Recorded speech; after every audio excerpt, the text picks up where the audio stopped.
Hey, ladies. Hey. Cindy, I feel like I just saw you. It's a joke because I did just see her. Hi, Gianni. Nice to meet you. Well, re-meet you. I know. I'm excited. How you doing? No, like you've pre-trained, so you're kind of like ahead of the curve. Like that. But we haven't actually done a training together, so I don't know you that well. That's true. That's true. It's Weird, coming right? up in a couple weeks, right? Yeah, so the 23rd, 24th, and 25th, which is Friday through Sunday. And I'm going to start at noon my time. So mountain time, that's 10. Perfect. Perfect. Yeah, that's gonna be good. Baby boy is March 5th. So I'll probably just be chilling around anyways, not doing too Unless much he crazy comes stuff. early, then you won't be there. Oh my Possible. goodness. Possible. That's a little too early, though. Probably not, especially on a My week. kids stay in 2 weeks late. All of my kids have been 2 weeks past the due date. Mine all exactly right at when they were about to call it. They were like, "Okay, I'm coming." No, seriously, they blow my phone up. Can you set up your induction? We're supposed to induce you, and I know. I just be like, oh yeah, I'll get to that. Totally the same. Oh, there's Craig. I love it. Well, so it'll be 5 or 6 hours. I mean, I always say five, and then it always ends up being six and a half. So I Perfect, perfect. actually say how long it'll be, but I will say I'm chill. My whole group is chill. Everyone is cool. So Yeah. you don't need to like worry about your presence other than if you're in the middle of a demo. So Okay. schedule your time such that, when you're volunteering, you're available the whole time. And the rest of the time, come and go as you please. I mean, you can also just listen and mute or turn off your video. I don't mind. Oh, I'm going to okay. teach it Well, one way or another. I'm excited. I'm just trying to say, oh, Craig was there last time. It's pretty relaxed, right? We're not too, even though I was educated at Oxford, I try not to make it too boring. Just relax. You just come and go. Love it. I What's mean, the that's how it looked on the videos, like all the videos. That's kind of how it seemed. So, yeah, I'm excited. Well, and the actual demos, I mean, to me, don't you guys all agree watching a demo is like so exciting and interesting? For some reason, watching it as a third party is, well, I have too many people at a time here.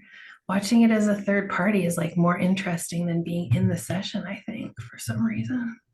Yeah. Is that true? Hi, everybody, welcome. Oh, we're losing some, we're gaining some. I'm Mama Soul Doc. I am not a medical doctor. Please do not take anything I say as medical advice. This is a disclaimer. The doctor in Dr. Alpin is referring to my education.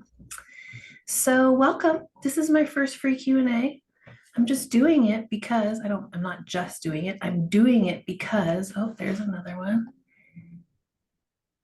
Because, we're always chatting on the internet, and I have a mentoring group and a student group, and I just want there to be more real life community because that's what everybody is here on earth for. So, this is truly an open session. You can ask me anything you want. I'll give you the most honest, concise, clear answer I can. If nobody asks me anything, I'll talk a little bit about what I do and what's going on and what this magic that's happening is. So it's just like my training. It's just an open place for you to feel safe and curious and find out whatever it is that you need to know. And it looks like I get to meet some people here too. I don't know everybody. Oh, hi, Jason. Nice to see you. I won't go through the whole like introducing you all. You'll all get to know each other inside of the groups as we go. But some of you are my students, some of you are in the mentoring group, some of you have just come to my workshop, some of you I've worked with one-on-one, some of you are more than one of the above, some of you are doing coaching with me right now. Lots of things are happening. So go for it. What do you need to know about ACH, my training, your practice, spirituality, what we're doing here on earth, life, addiction, recovery? Let's just talk. Did anybody come with a purpose, or did you just come to find out more about training? I just came to hang out See, that's what I said. I just want more community. I'm always here to talk to and to you. listen to the questions. Yeah. I mean, I I definitely have a list of questions. perfect. Jenny can take over. So I just want to say to those of you who I love it. To those of you who are here curious about the training, I did just talk about it for a minute. I mean, the training is kind of like the heart of what I'm doing right now, and it's all recorded. So you can train in the heart of what I'm doing, and then we have this live stuff as a bonus, really.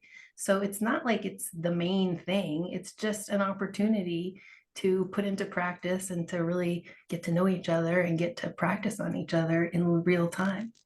So I'm going to hold this more often just so that we do get more one-to-one or face-to-face time. So I'll answer questions about the ins and outs of training as we go. But right now, I just want to open the floor. Like some of you came with your questions. Go for it. Tiani, do you want to go for one? And then I'll see if anyone else has one. And if not, I'll come right back to you. Hey, For sure. Yeah, I've got like 4 questions, so you feel free to circle back around. Hi, Jody. So Nikki and I just did a session, and we were curious because it came up in our talk. Luckily, I haven't ran into this issue personally, but what if no breakthrough happens, or it doesn't seemingly like there's no breakthrough in the 2 to 3 hours that you've set aside, and you've been doing testing and it still seems like that person's stuck? How do you leave the session, and then like do you tell them, okay, next time let's just, I don't really know what to do? And I would be nervous because I would be like, they're not going to want to do another session like this with me. They're going to be like, this shit doesn't work, right? So I'm just curious, how would you approach that if that were to ever happen? That is such a good question. Okay, so my answer, I want to go backwards from where I am right now to back to where you are right now. So right now in 2024, I literally have 100% success in one session. And like that, I'm telling you that not to brag, but because my mind is just as blown as yours. Like, how is that possible that I now have it down to an art of 2 hours? And of course, that's what we all want, is to just have this like killer, surefire confidence, right? So, okay, that's the future plan. And I'm not saying I'm always 100%, and I'm not saying that everybody always gets everything they want. Like, let's not be exaggerating. But I will say everyone who's come with a symptom at the end of the first 2 hours is like, that's weird. It really seems to be gone. Now, I'm coming up right now on my 3rd anniversary of ACH in April. Okay. So that's only 2.5 years so far. Where you are right now is like where I was 2.5 years ago. And that was not the case. I definitely didn't come to sessions thinking it was a one-time deal at all. Like zero amount of that. Totally didn't expect that. I was selling a 6-pack back then, even of ACH, which is ridiculous because ACH is way too fast for a 6-pack. So that made no sense at all. But long story short is, sure enough, as I got 6 successes, 12, 15, 20, 40, then I got to 100. Then I started to see, okay, I'm 4 sessions and it really is too cheap at $9.99, which is where it started because I couldn't make money on that. So then it started to be like 4 for 1,500, and then I couldn't make money on that. 4 on 1,750, 4 on 2,000 is where I ended 2023. Now it's 3 for 2,500. And how did I like figure all that out? It was just in the weeds, like literally one session at a time, improving the skill, getting better and better and better and better until now, like I said, is going pretty awesome. So the answer is continue. Like, don't worry about that. It's totally fine for it not to happen, and that we're not like magicians. I mean, it's a skill that you're working on. You're working on developing a skill. Okay, so now about the clients though, what are we going to tell the clients? The discovery call is so important in hypnosis. You cannot, yes, Jody is a veteran and she's agreeing with me. You cannot underscore that any more than I am trying to do right now, because whatever you say then is what will transpire if you give the service that you're supposed to be giving. So, meaning if I tell them, I don't know how long it's going to take, maybe it'll be 3, maybe 4, then I guarantee you won't get a breakthrough on the first try because they've already been primed to know that that's not really what you're good at. So the way you set up expectations on that discovery call has a huge impact on what the client believes is possible for them, but also for you as a professional. It's just like going to the dentist. If the dentist tells you, okay, I'll do your crown in 2 hours for $1,500, that's what you expect to happen when you go. You don't expect them to be like, oh, actually, you know, it's only going to take 45 minutes and be $1,000. You'd be like, what? That's bullshit, right? Like it's the product that you said, and now I come and get the product that you said. So the only way to know what the product that you said amounts to is to practice and figure out what that actually is. So at the start, you under promise because you need to leave yourself some buffer. So you say 3 sessions or less. Then they don't get it on the first session. You're like, excellent job processing.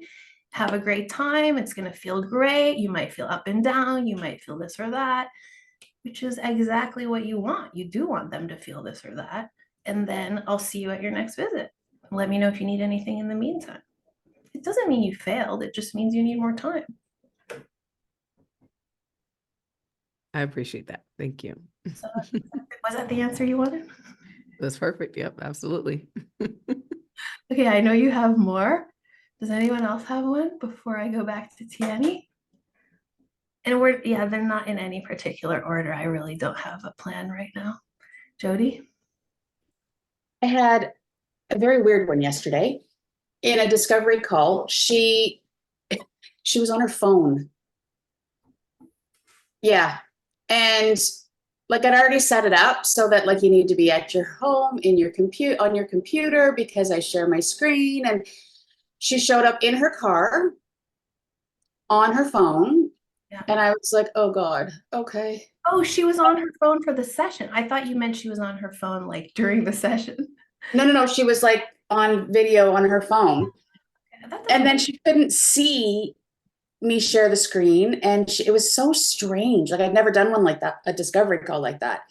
And she ended up, it was like, no. And I was like, well, because you couldn't see it. So I sent her. What do you share on your screen, may I ask? I have an iceberg that I share of like the top of the iceberg's your head and then the subconscious and then the super conscious. What stops you from just describing it verbally if they can't see it? Well, I did, but she has a processing issue. Okay. Well, and so maybe her processing issue is why she didn't sign up. I mean, bottom line is, just before I answer that, I just want to say to Tiani, because it's on my mind, about priming. Yesterday, I had a client who had 3 big problems, hypochondria, fear of flying, and like general fear of letting her kids do stuff. So obviously she has anxiety problems, but those are different problems, especially fear of flying and the other ones, in my opinion. As we know, the problem is not really the problem. So none of those were really the problem. But I just want to say about priming, what I said to her in the discovery call is, you're going to have to pick your most important one because that's the one I'm going to solve on the first session.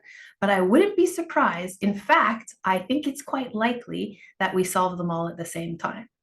And so I just want to tell you that what happened in this session was mind-blowing because we get through the first problem and I don't know that it's over yet. I had no idea that we finished it. I really didn't know. And then what she did was change the subject to the second one.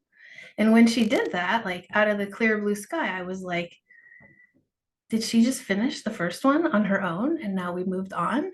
And so, you know, hypnosis is like, act natural. It's just all good. Whatever you want to do, that's fine with me. Just carry on. And sure enough, as I tested her first problem in her second problem, because that's the only chance I had to do it, it was gone, the first one. So I'm just showing you that what I primed her for was, it wouldn't surprise me. In fact, I think it's likely. And then I did absolutely zero, nothing. I just did my usual process. And she herself decided she would move from the first to the second, which was a much lower grade problem. So it was on my mind because it happened yesterday. And I literally sat here like, what was that? that was weird. And I know, thinking back Right. on it, that what happened was she had a week or two to like think it over, and she was like, okay, I think probably we need to move on to the second one now because that's what I booked for. Boom, next thing you know, we solved several major problems that would take some psychotherapists literally weeks or months or years to solve or never solve, is done in 95 minutes. It's crazy. Okay, now, sorry, I just wanted to say that before I forgot.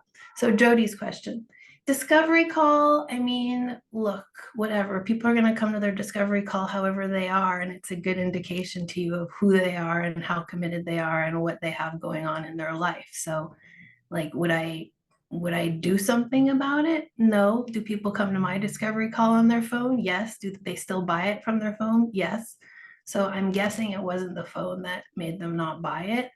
I mean, Okay. I do have this share the screen thing too, because I share my screen during my discovery call. If Well, they start with you. if I see them like this, like, you know, then I know that they're looking on their, which you get quite a bit, then I know that they're looking up close because it's too small. And then I ask them, are you able to read this or do you want me to say it out loud? And they always say, no, it's too small, I can't see it. So then I say, okay, let me just read to you what I'm pointing to. And then I say, I would be happy to email this to you after the call so that you can look at it more closely or you can keep it. And that's a great idea because entrepreneurship and sales is all about when can I next talk to you? When can I next contact you? That's okay with you. So I don't mind taking that extra 45 seconds at the end of the call to email them and say, hey, that was great. I can't wait to see you in the session. Or if they don't buy it, you know, let me know if you have other questions. And here's the PDF of what I was showing. So just Okay. use it as an opportunity. What Don't take it personally either, because maybe they're literally just fitting you in between stuff that they're doing. Well, she's a super busy single mom running her own business and like, yeah. And part of it, I think too, was she was in the car and she was distracted and yeah. What I'm wondering is, should I send her, I have a video that I've created that I could send her. Would that, I don't know, if it's wasting my time, right? I mean, I really go on gut quite a bit. Like, first of all, I only follow up with people I want as clients. So if they're not a client to me, then I don't need to like take Yeah. it. I don't I'm just really, gonna let it go. yeah, if it's gonna cost you more to like chase it, then it's not worth it, because then when they come for the session, that will also cost you a lot and be stressful for you. So Mhm. I think that, but if you have a gut feeling like I could help this person really easily and quickly, then I absolutely follow up. I definitely would say, and I never send stuff without consent. So I always would say, and also I have blah, blah, blah, blah, blah. Would you like it? And then they get to say yes or no. If I just send it, then it's like, you know, it's too much. So Mhm. I would just ask, you know, what do you think? Would you like to, or you could even acknowledge what she said, you know, like, I know you're super busy. I know you're in the middle of things yesterday. I think this might clarify things. Oh, and here's a piece that I should really add that's super important. After people come to my discovery call, whether they buy or not, they all get a welcome email as though they bought it. And the purpose of that is so that they know all the data points that I went over in the discovery call on paper, because maybe they're not super good at remembering. Maybe 3 months goes by and they want to go back and look. Like, I don't know, a million things could happen. So I always would send her that welcome email anyway. That's like, welcome to the, you know, Soulsway. Your subconscious is going to do some amazing things now. This is what they're going to be. Then I list what they said their amazing things are going to be. Then there's more data about my cost, my office, how to book me, how to pay me, how to find me on social media, my intake forms. And then even if you fuck the whole call up, at least they have your credentials and your data right in front of you, right in front of them. Also, I have a little pamphlet, which is super cheesy. It's like a PDF, but it's just my credentials, because sometimes people are very, yes, I can, Cindy. Sometimes people are just very scientific and they need to like sit down with their husband or sit down with their spouse or sit down with their self or with their budget or whatever. And then I want them to have a document in front of them. So if they say no, then they're going to get the welcome email with the pamphlet, as long as I do want them as a client, which has my credentials and a link to my reviews, etc. And by the way, hardly ever does that work. I think a no is usually a no for a reason. But I still do that because this is the longevity of a business, and maybe a year or 2 years or 5 years or 10 years goes by and they still remember me. So I think you have lots of other possibilities more beyond getting frustrated with them. I just never had it before. I was like, what? That surprises me though, because I get that quite a bit. Like I've had I even have people doing sessions on their phone, which I do not like, but whatever. No, well, my usual person is not her either. My usual person is a mom who's got an addicted, usually son, who is like all ready to heal them, right? So that wasn't her. Right. So maybe there was some greater. It was weird. So that, and yeah, so it's fine. I just didn't know what the hell to do with that. I will say this about everybody who's here is you might, because all of you I know are like basically, well, no, that's not true. There's a whole contingency on one side who's veteran, but for all of you who are new, the reason you need to do your business is because there's somebody out there who needs you. Like, yeah, they could come to me and I would be great, but I'm not the right person. Like, that's just simple. Like there's a guy out there who needs to talk to Jason, who, a middle-aged man or an older man. There's a alcoholic out there who's in recovery who needs Craig. There's a, whatever. I mean, it's not about typing either. It's not like I'm trying to stereotype you all. It's like whoever you are, whatever your vibe is, whatever your energy is, there's somebody who can only understand that. And I have like some very wild card clients. Like I have a very good client right now who's in her late 70s. We have very little in common, but she just gets me. And when I go to work with her, she always is like, oh, finally somebody who speaks my language. Thank you so much. So it's just like you're important because you're you. Tasmin, how did they find? Let's see, she's asking me a question. Can I ask everyone how they find their clients? I don't need details. Okay, so good question, Tasmin. One thing I want to say about that is at day 3 of my training, I will walk you through that. I will walk you through exactly who you're looking for, who is your ideal client, how do you find them, what's what methods does everybody on the screen here use to find them. It's not universal, but there are certain basic rules you can use. A lot of us use social media. A lot of us get a ton of referrals. A lot of us do mouth to mouth, like talking about it, actually telling people face to face. So it's just like any business. There's nothing strange about hypnosis that's like different. It's just like running a business. My parents had a shoe store. They got their clientele a certain way, your dentist runs their whatever the way they run it. So it's just a business. And once you learn something about who you are and what you offer and who you want to talk to, those people find you. But I will walk you through it also, like in detail.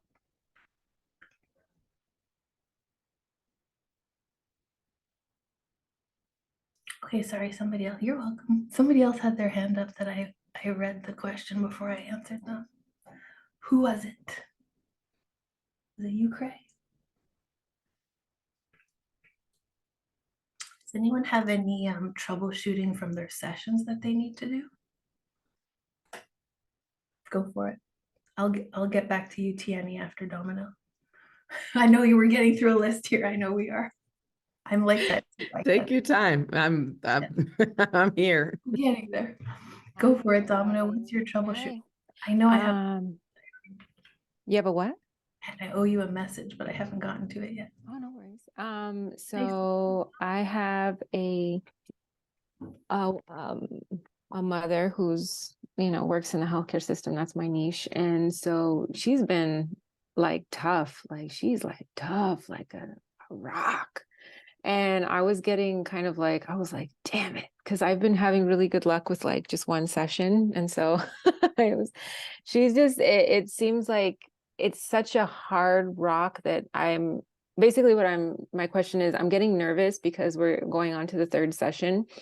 But yesterday, because she was supposed to have the third session yesterday, and then she messaged me and said, well, I can't today, I'm too exhausted, which is part of the problem that we're dealing with, right? But then she was like, however, I want to say that this is like peeling the layers off of the onion.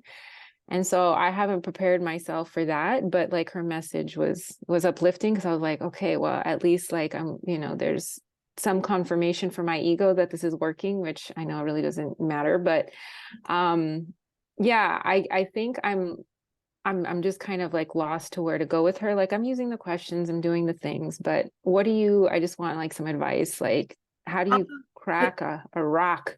Yes, I totally hear you. And I hope you take this the right way. Part of the problem is that you're starting to get worried and frustrated. So I know. that's what hypnosis is, entering like a state of communion with somebody else. So if you're entering that little tiny safe cocoon with a fear that you're holding on to yourself, there's absolutely no hope. It's over. So Okay.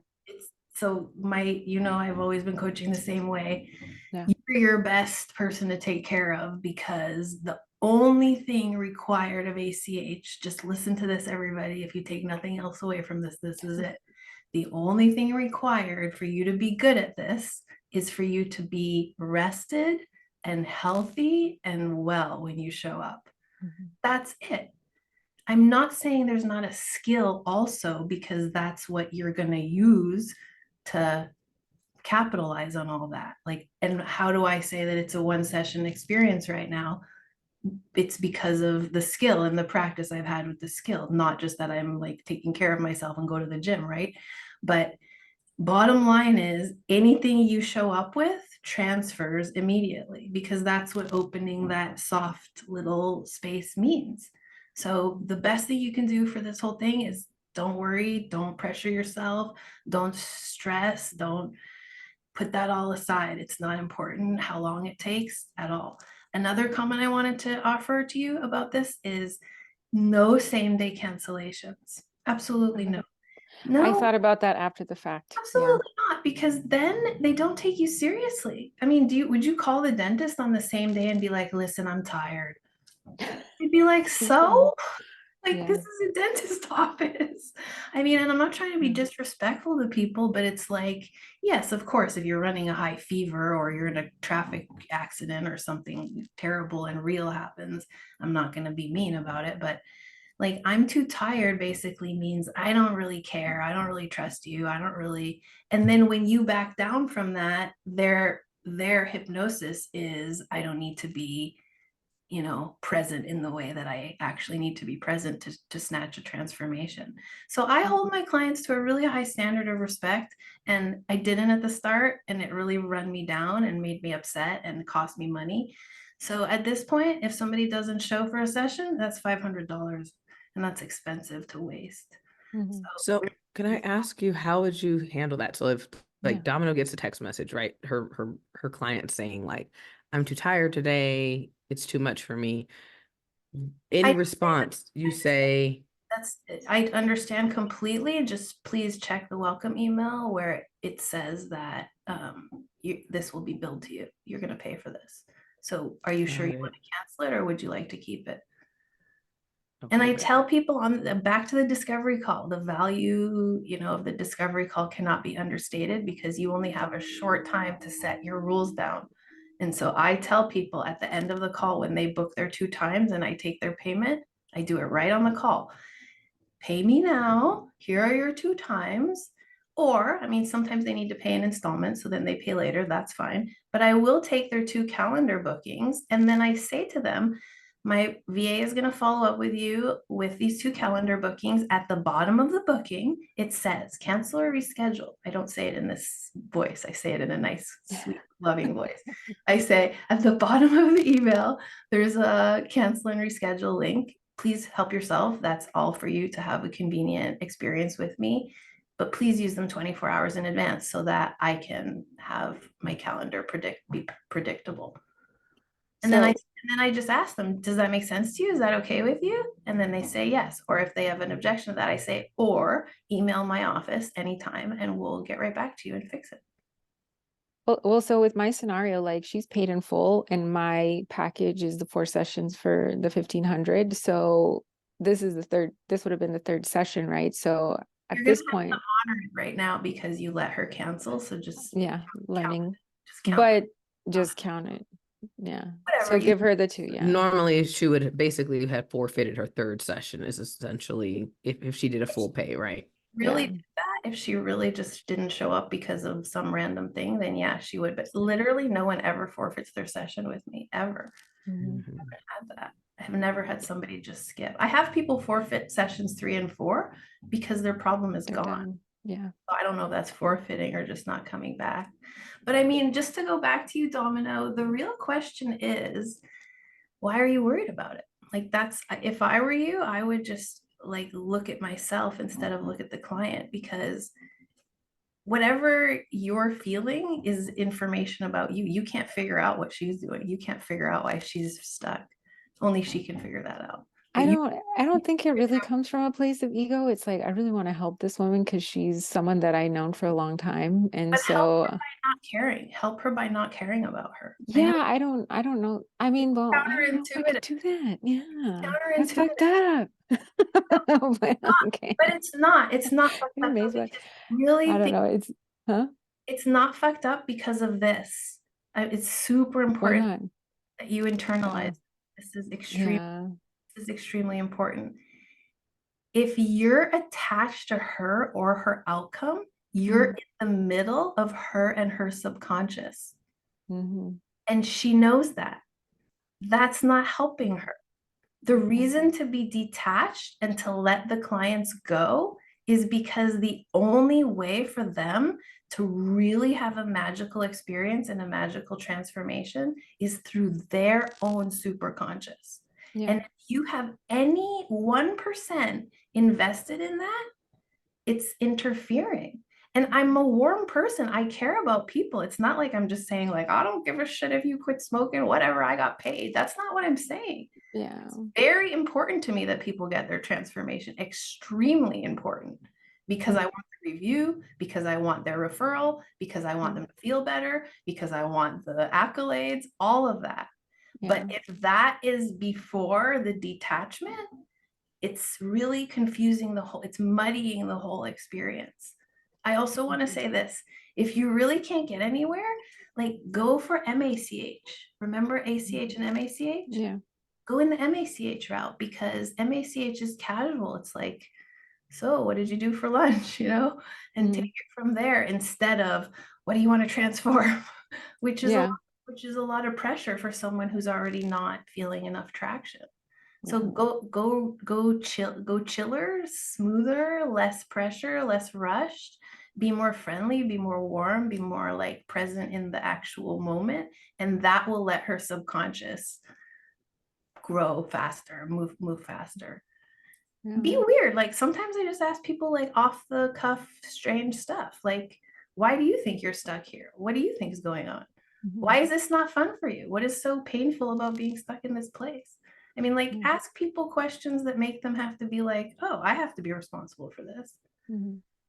Yeah. Does that help? Yeah, I mean, it just made me realize, like, because I have to separate it from nursing too, because I mean, that's, part of the thing here is like, that's not where my heart is, because I do have an attachment to the outcome of, okay, did I give the best care that I could possibly give? But you taking it to the level of like, oh, I'm being in the middle of her subconscious. Like, I don't feel like she knows that. And I'm personally reflecting on it, but it gives me something to simmer on. So I'll reflect on it. Thanks. I think your observation is like dead on. Nursing and hypnosis have a lot in common, but they have a lot different. Yeah. Because this is not materially based. Yeah. I mean, nursing really does have a foundation in the sciences, and it's materially motivated. So it comes from a bit of a different place. I do think that. Yeah. Yeah. Okay. The results are measured differently too. The results from a good nursing, relationship and a good hypnosis relationship. So why would that be? Because they're different in nature. Well, yeah. I think this is less work for you. So I think this is much easier, really. Yeah, I mean, I don't know if I would say that personally, just because like I'm not working in like in an institution where I'm passing pills. Like I am working really intimately and giving a lot more of my space and time than I get Thank to you. in the hospital space. Thank So you. it's like, That's it's a little bit like this, you Yeah. know? But thank So you so much for saying that, because everyone's objection to this job is, oh, how do you charge that for this thing that you do talking to people? It's like, it's freaking a lot of work. it's a It lot is of work. very time set. I mean, it's very energy dense. It's very, you know, I don't want to use the word exhausting because I don't find it exhausting, but it's very demanding. So Yeah. for her to, for Domino to say it's harder than nursing in a hospital, like just stop questioning your prices, everybody. You're It welcome. is, it's a lot. It's a lot. Um, I appreciate that you gave us that yeah, contribution, definitely. because you're right. You're welcome. Thanks, Maya. At the end of last year, I had done like 155 cases last year. Like between the end of December or the end of November and January, when I got back to work, I was like, I couldn't think, I couldn't function. I was so tired. Yeah. And I don't mean like tired, like I couldn't get out of bed, but like my subconscious was just tired. Yeah. Like when I got to Mexico this summer for my vacation, my subconscious was like interrupted me at some point while I was walking to the beach, and it asked me, "Am I on break?" That's Oh, so cute. It did. It asked me. It was like, "Am I on break now?" And I was like, "Oh, that's so cute. It works so hard." It does. It's really working hard. It's adorable. yeah. Good question. Thank you. Other questions? Tiani, do you want to go? I saw Sierra had dropped a couple questions in the chat. I don't know if you want to see about hers first. Yes, Sierra, it seems like you have a lot of clients outside of your niche. Is that because of referrals? Yeah, exactly. It's because of referrals and also social media. I have a ton of people who just come on Facebook with random, like, do you deal with anger? Do you deal with? And by the way, this is exactly, niching has nothing to do with actually working in your niche. I mean, like, just keep that in mind, is your niche is just a public statement of what you're best at and why you're the most expensive and the most reliable, but it doesn't mean nobody else can come. So that is not at all surprising. I mean, it should be 50-50 even when you're having a niche. How boring would it be to only have people in your niche? That wouldn't be fun. But I mean, sometimes people are way outside of my niche. Like I told you guys this morning in mentoring class about the erectile dysfunction case that I had recently. And I really did think, like, why would they pick me? I mean, there's got to be like somebody more relatable, more qualified. But whatever, this guy connected to me, and I happened to be the person he felt he could share with. And so we got it done. And then he got to have all the sex he wanted and marry the lady, and everything was fine. So what do I care? What's the difference? Is that's not my niche. He wanted me to help him, so I did. And what's the fastest way to get out of your own way?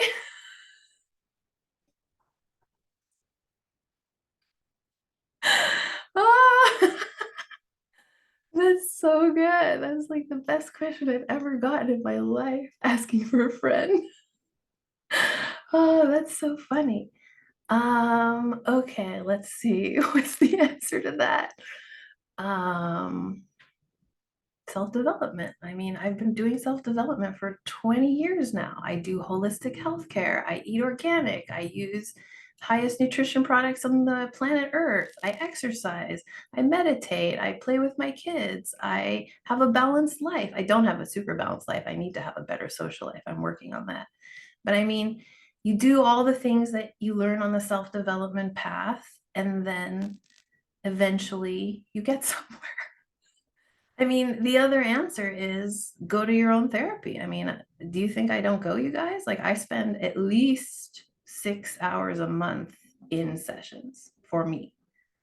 And I have different people who do different things for me. Like, I have one person who all they deal with is my custody case. And that's all I talk to about that person. And then I have somebody else who's working with like dating and romance with me. So like I go to self-development and I keep on expanding myself, and I don't think that I'm like a done deal here at all. So I get out of my own way by doing what I tell my clients to do, which is work with your subconscious. I mean, I guess it sounds ridiculous because we're all hypnotists, but that's the answer. I protect my time. I take care of myself. I don't exhaust myself. That's very important. When I can't, I say I can't. I've had to learn all that. That wasn't that easy to me. I mean, and then the last answer, Sierra, is just get out of your own way. Like if you know that you are, and then that it's interrupting your ability to do what you want to do in life, then just take action and don't think about it. Like that's another way to get it done.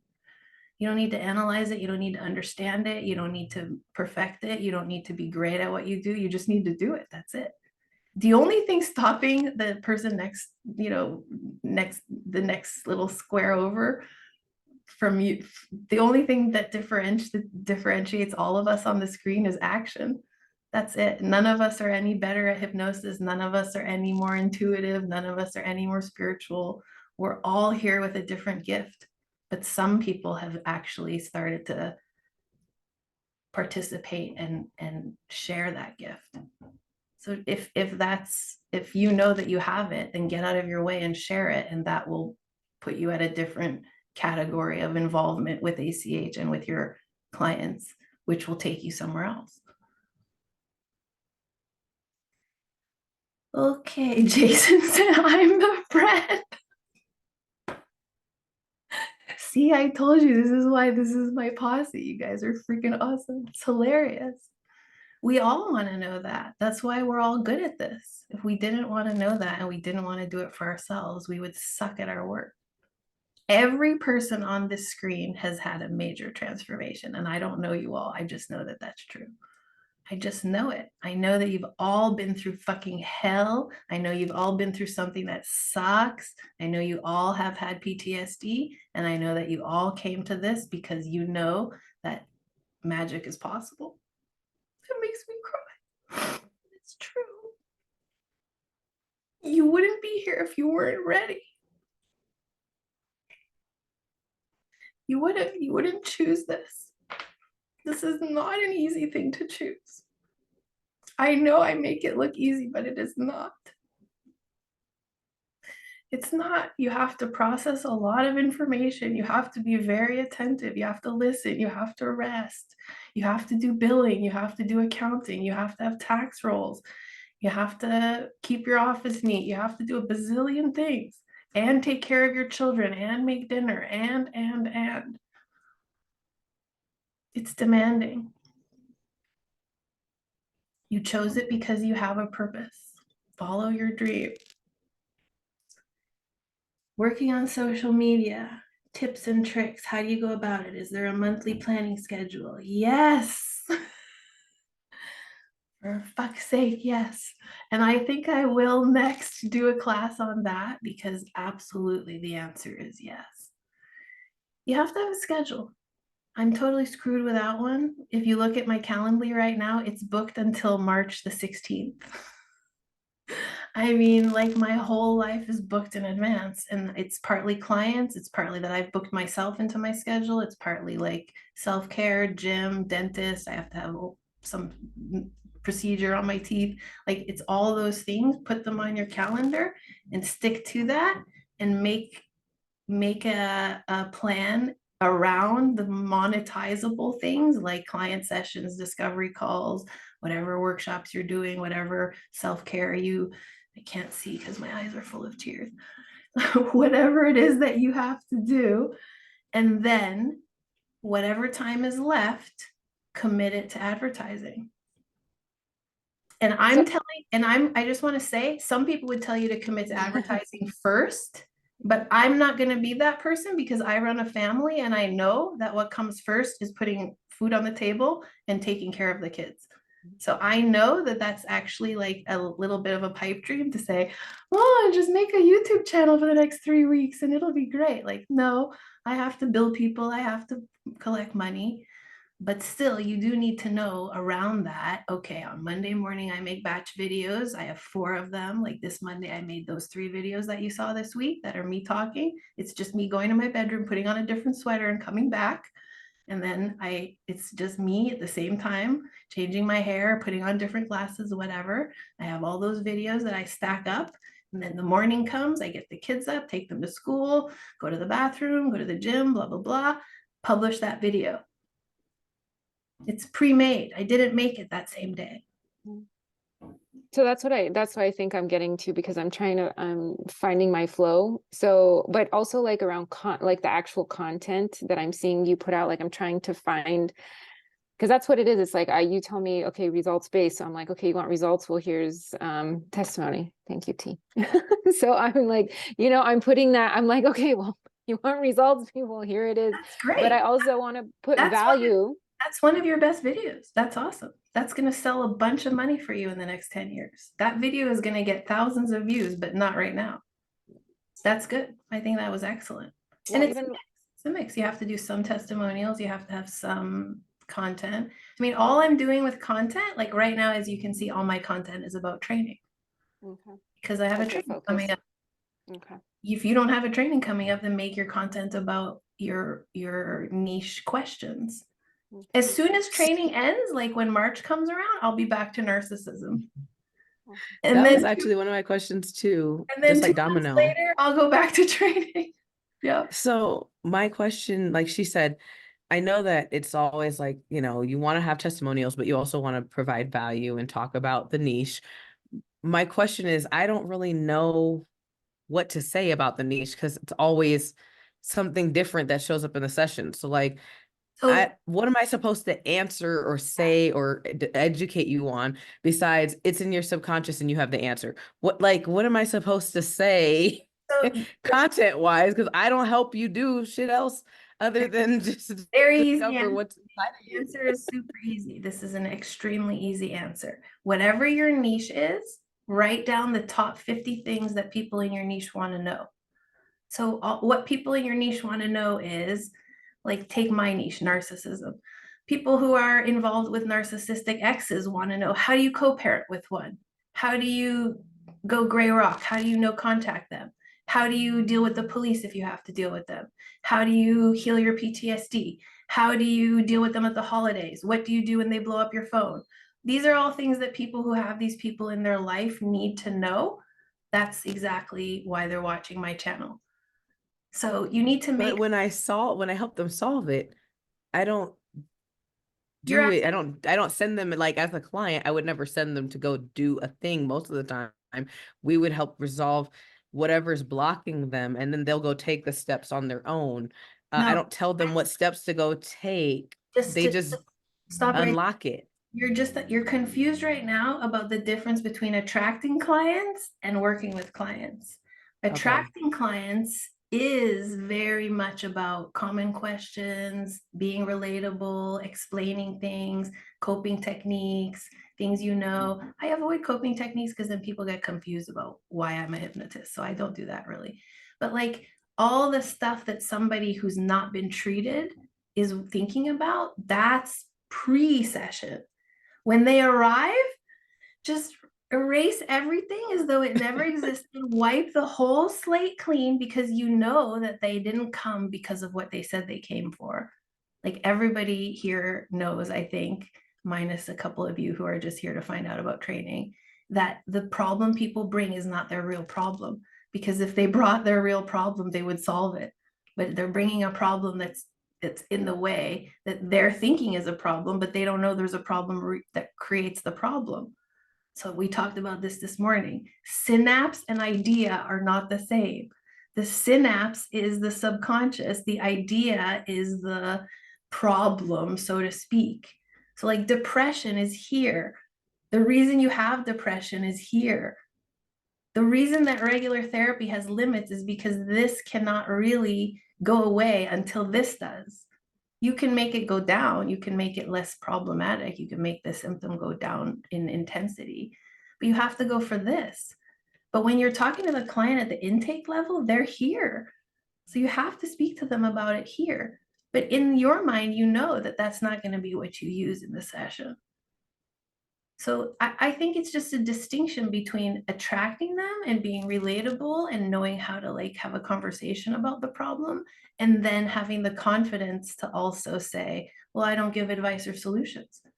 There's plenty on my Instagram if you want to look there, but that's not what I do in the session. Gotcha. Thank you. That helps a lot. Cool. And I mean, back to Domino, like social media is so complex, actually. It looks kind of simple, but each app is different. They all have different requirements. You have to figure out like your hashtags, saving them, figuring like this is all iteration. This is what business is. So start with one that you like. Like I got started on Instagram. Like scroll back to my Instagram to the beginning. It's me like in a bar, which I don't even drink. I never did. So it's like weird, right? Like there's pictures of me, whatever. I started there. Then somebody showed me along the way, like 3 years ago, that you can have a business. It's a storefront. And I know enough about business because I was raised in a store to understand a storefront. So I started to like use Instagram as my storefront, right? And then I have 4,000 posts on Instagram right now. That's freaking insane. It's so much time. That's such a big investment. So that's my like credible main social media.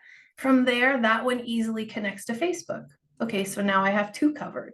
Well, then I open TikTok and I just recycle the ones that I use on those two on TikTok. Last week I started YouTube. So now I'm using all the ones I've collected on all the time, and now they're all going over to YouTube. That takes an hour a day just to get all of those published. So I'm just saying, like, start with one that gets good, make stuff that's natural to you, create some content, start to spread it out, then start to diversify where you publish it. So like a good schedule is like 9 a.m. first video goes out on Instagram, 11 a.m. Static meme goes out on Facebook, at 1 p.m. add some stories, 3 p.m. TikTok, same video as was posted at the beginning of the day. It's just so fucking boring. Who cares? None of it really has like a rhythm. It's just doing it. And sometimes I recycle, like, okay, today I was too tired. Like this morning, my kids are both home today. I had a session before this. I did mentoring before this. I had to feed them lunch in the middle. So I was like, I don't have time to make you guys a meme today. Sorry, you get one from 3 months ago. And that's what's on my stories today. And does anyone care? No. Does anybody know that I recycled it? No. And if they do, they're like, oh, she's human. Think so. And then when you start to give workshops and you start to like have longer things like what I'm doing right now, I'll use this one and splice it up. So now there'll be a reel that's only like 30 seconds of this, and that will be another piece of content. So maybe you do a demo and record that. Maybe T next time she comes in wants to, let you record it. Well, then you take a cool question that you asked her and just publish that little clip. Always by consent, by the way. I just found out that AI does that too. And I just Exactly. turned on one of my podcasts into little short content. I So just there's hired like a someone. few apps. I don't know that AI can do it. Please send it to me if that's true. I will. I just did it with my podcast. It was dope. Yeah, hell yeah. And they pick intelligent clips. Like it's not just Yeah. really. So it listens to the thing and Yeah. I'll send you the one I use, but there's a few different ones. But that was worth having this call just to find that out. That's incredible. yeah, right. That's it. I'll drop it into the chat so everybody can see it. But I used it, and it picked like little short 30-second clips, and it gave me even the topic of what we were talking about, that part. Like just yesterday, I interviewed a guy to do that. So I just interviewed a live human being. So I'm like shocked right now. That's great. Thank you. Great. No problem, guys. And it's a mix too. Like you guys know that my social media is not just hypnosis. Like I share my life, and I like that. I'm genuinely me.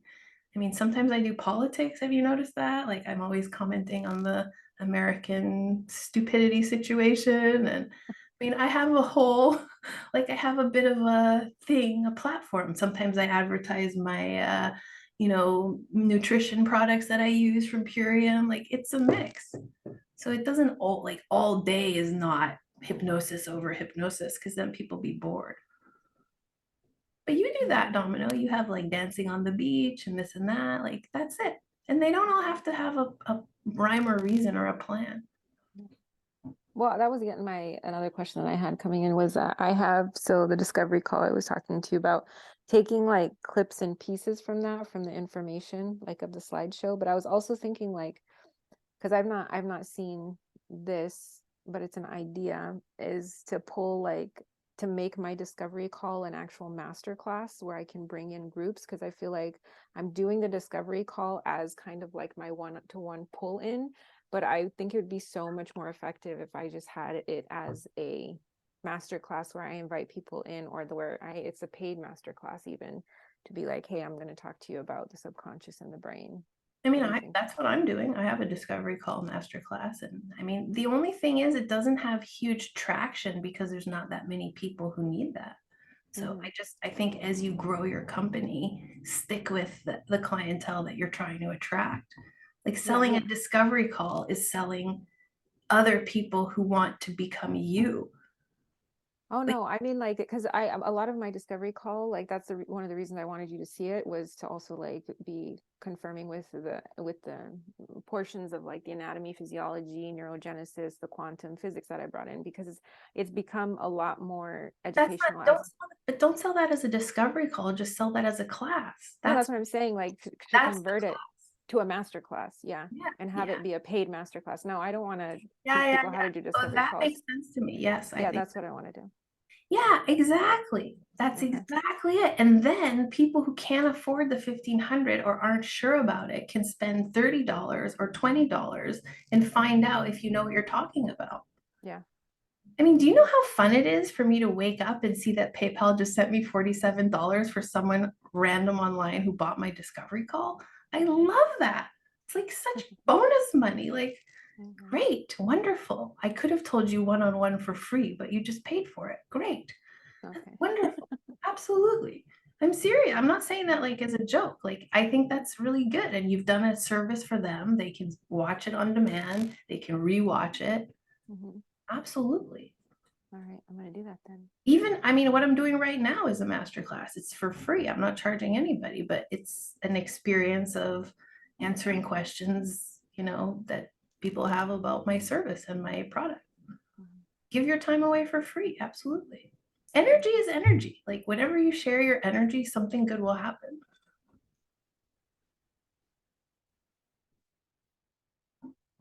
Or something will happen. I'm just kidding.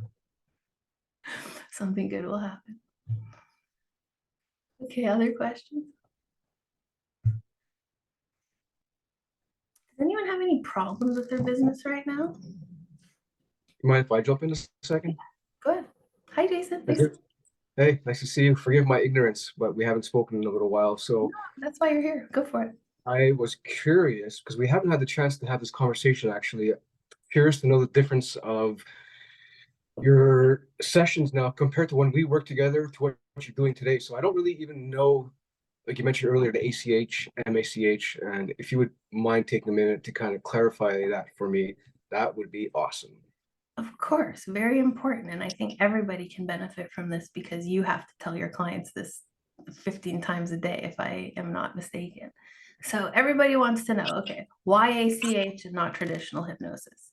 I mean, if you recall, traditional hypnosis is like, okay, are you ready to relax? 10, 9, close your eyes, 8. So we're going into a room, we're going down a staircase. Love all that. I think it works. It's effective. It's cool, but it's not super reliable and it's not very fast. And it's also very tiring for the therapist because it takes a ton of work to prepare the induction, which is the part that takes you into hypnosis, then the thing you say while the person is there, then following up with them. All of that is like super time intense and demanding. And the results are like 50 to 60% permanent effective. ACH, I'm having like a much different experience. This is completely opened eyes. It's face to face with the client. Everybody is awake and alert. I'm not saying people don't close their eyes. I've had people close their eyes for 20, 30 minutes during ACH. Cool. Don't have to be all talking just because it's called conversational. As long as you get into a trance, I don't care how, I don't care when, I don't care how long, none of that. But ACH is a conversational method. So the way conversational hypnosis works is through fractionation. Fractionation is every time you ask a question, the person has to fetch the information from their subconscious. And it's true that some of the conversation might be conscious, which is not fractionation. That's just talking to people like we're doing right now, although there is some subconscious stuff happening. So fractionation is what creates trance while somebody is talking with you. So you can create hypnosis or you can create a trance-like situation without telling somebody, okay, now it's time for hypnosis. Let's close your eyes and do it. So the reason it was developed, and it was developed in Australia, it was developed by a guy who was dealing with lawyers. His main problem was lawyers who smoke. So the reason that he developed ACH was because lawyers, what do you think happens when you tell a lawyer who's in the middle of briefs and trial and they're wearing a suit and they come in and sit on your chair and you're like, okay, just close your eyes and relax. It's not gonna happen. They're like, fuck you. I got shit to do. I don't want to do that. My mind is moving too fast. I don't like the feeling of that. I don't trust you. What are you going to do when I close my eyes? There's like so much pushback that it doesn't work. And if it does work, it's like by tooth and nail, like you're fighting with a windmill. And that's extremely exhausting. You don't want to put yourself in that situation. So with highly analytical people, traditional hypnosis does not work super well. So the point was, how do we get traditional methods packed into a new packaging that works on anyone, that we don't have to like predict how they're going to receive it or if they are? And by taking out that traditional power differential, which is I'm smarter than you, so now you listen to me and I'll help you go where you need to go. By taking that out and putting people on par with the hypnotist, we're re-empowering them and we're speeding up the transformation because there's none of this happening. And we're also saying, I don't need to rely on my prediction of how you will feel better. You will find out how you feel better inside of hypnosis. So let me just take you there and you figure it out while you're there. Not listen to me and I'll tell you how to feel once you get there. And okay, so now the question is, well, why didn't they think of that originally? This is just the AI version of something that's been around for thousands of years. We're lucky. I mean, I feel very lucky and privileged that I get to teach it and experience it because this is the cutting edge. There are 750 people trained in it in the world right now. The world, out of billions of people. How in demand can you be? I mean, there should be one of us on every single corner in America and in Canada. Like we need to be many, many, many, many more people.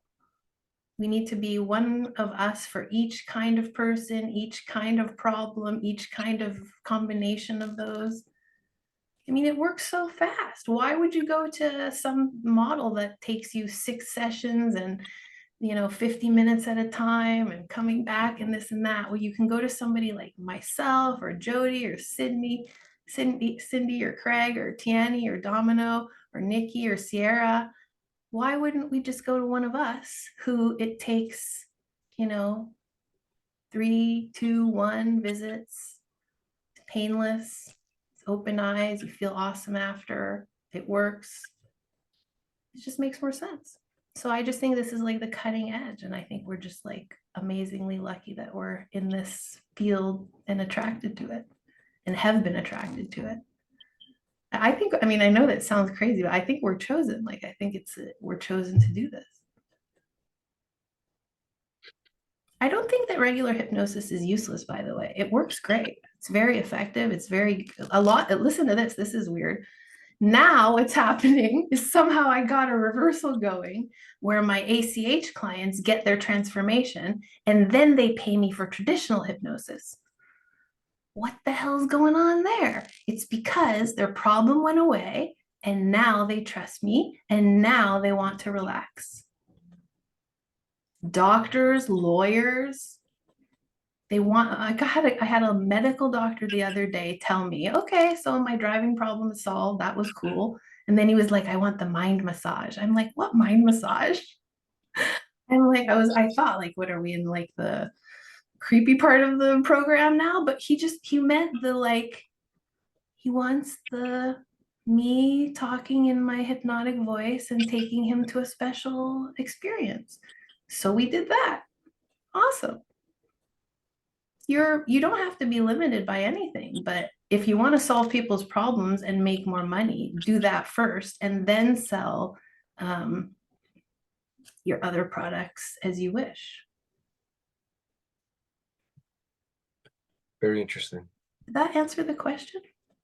I think it's let me just say one more thing about it, which I tell all of my clients on my discovery call, and this is true. I don't like Elon Musk on a political level. I don't like him on a personal level. Lots of objections. You could have me going for a whole day talking about all the shit that I hate about this guy. Okay. But Twitter, anti-Semitism, extremely bad. All of it. Not into any of it. Not saying I endorse it. Okay.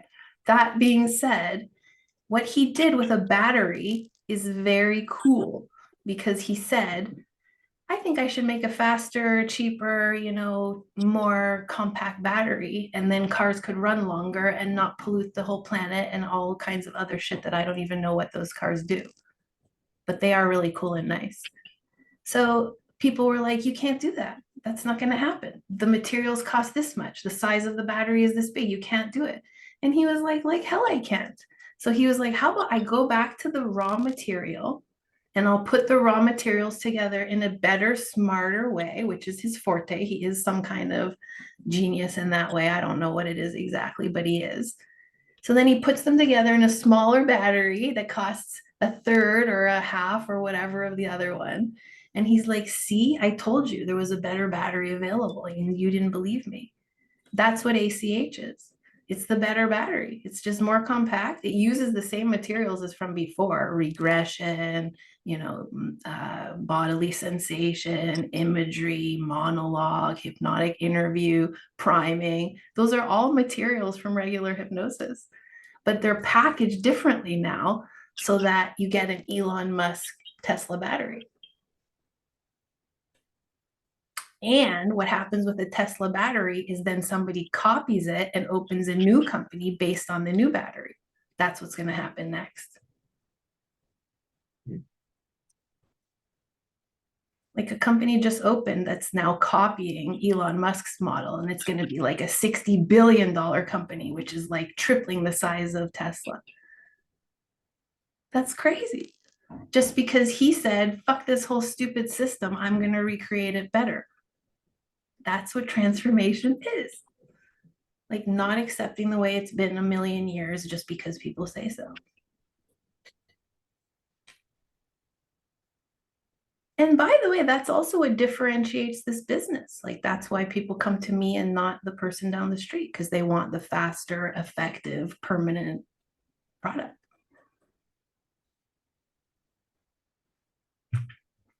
Does that help? Definitely. I have a better idea for sure. Thanks. I mean, we still should meet. I want to answer more detailed questions if you have any. Yeah, for sure. That would be great. Do Appreciate you it. have any right now? I can answer any if you have them now. I probably need some time to process this actually and just kind of Oh, that's good. come up with some questions, I guess. Well, processing is what happens after hypnosis. So something must be working. That's good. Tiani, did you have one? Of Thanks, course. Matt. Yeah, for sure. I'll set up a time. So I had let's see, which one do I want to ask? So for your second or third session or whatever, subsequent sessions, you talked about like if somebody wants to work on a different issue, they would have to basically start over again, pay all over again. Like this is we're not gonna mix up just because you have technically a few more sessions available. We're not going to go now work on weight loss when we were working on something else before, right? And I hear that, and I'm 100% on par with that. How do you ask the question? So the next time when you're like, what's the problem? How do you ask that question without them being like, my problem is I can't lose weight? Like, like how do you make? The answer is Okay.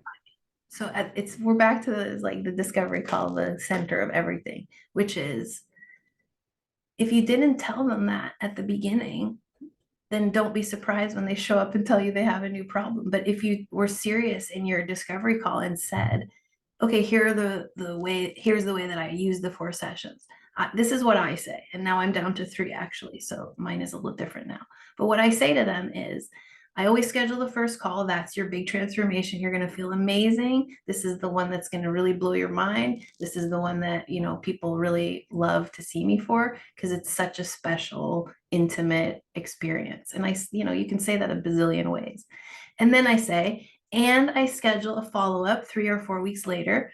And then I tell them mostly for myself because I want to know what happens. And I also want to be available to you for anything that comes up based on the first time, which could be you telling me how awesome things are, which could be a question, which could be something lingering, whatever. Don't say in case it doesn't work, because then their subconscious is like, oh, it won't work, so I'll have to come back for the second one. Don't do that. But the second one is a follow-up, and I give them exactly what I just said. And then I say, in your back pocket, I'm going to throw in another one. And that one is in case you need it later. It has a 6-month limit on it. My only rule is do not bring me a new problem at that time. And then they say to me, well, what's a new problem? And I say, like, for example, if you're here for anxiety, weight loss is a new problem. Or if you're here for quit smoking, whatever, fear of flying is a new problem. And so then I just say that. And then I say, does that make sense to you? And they say, yeah. I'll give you just a quick anecdote. I'm going to go until 4:30 if anybody wants to know when I'm going to stop or what's going to happen next. Here's a little anecdote. So I have a lady come in live. She came in live. Her problem was narcissistic abuse. She decided to stay with the guy. She decided that it was better for her to live with it and deal with it. And she found that inside of herself. Again, it's not my problem, okay? It's not what I want for her. It's what she wants for her. So her feeling was, I've learned enough about myself in here that I'm okay with what I'm experiencing, and I'm better suited to stay than to leave. Okay, fine. That's not up to me.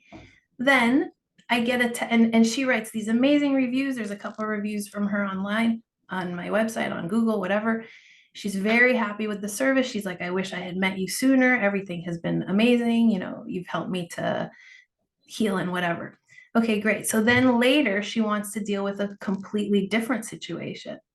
And I just said to her flat out, I can't do that. That's not, what we started with. And then radio silence. So I'm like, oh no, she hates me now. I messed up the whole thing, right? Well, not like a month ago, she's like, oh, I'm having my 50th birthday party. I'd love it if you came.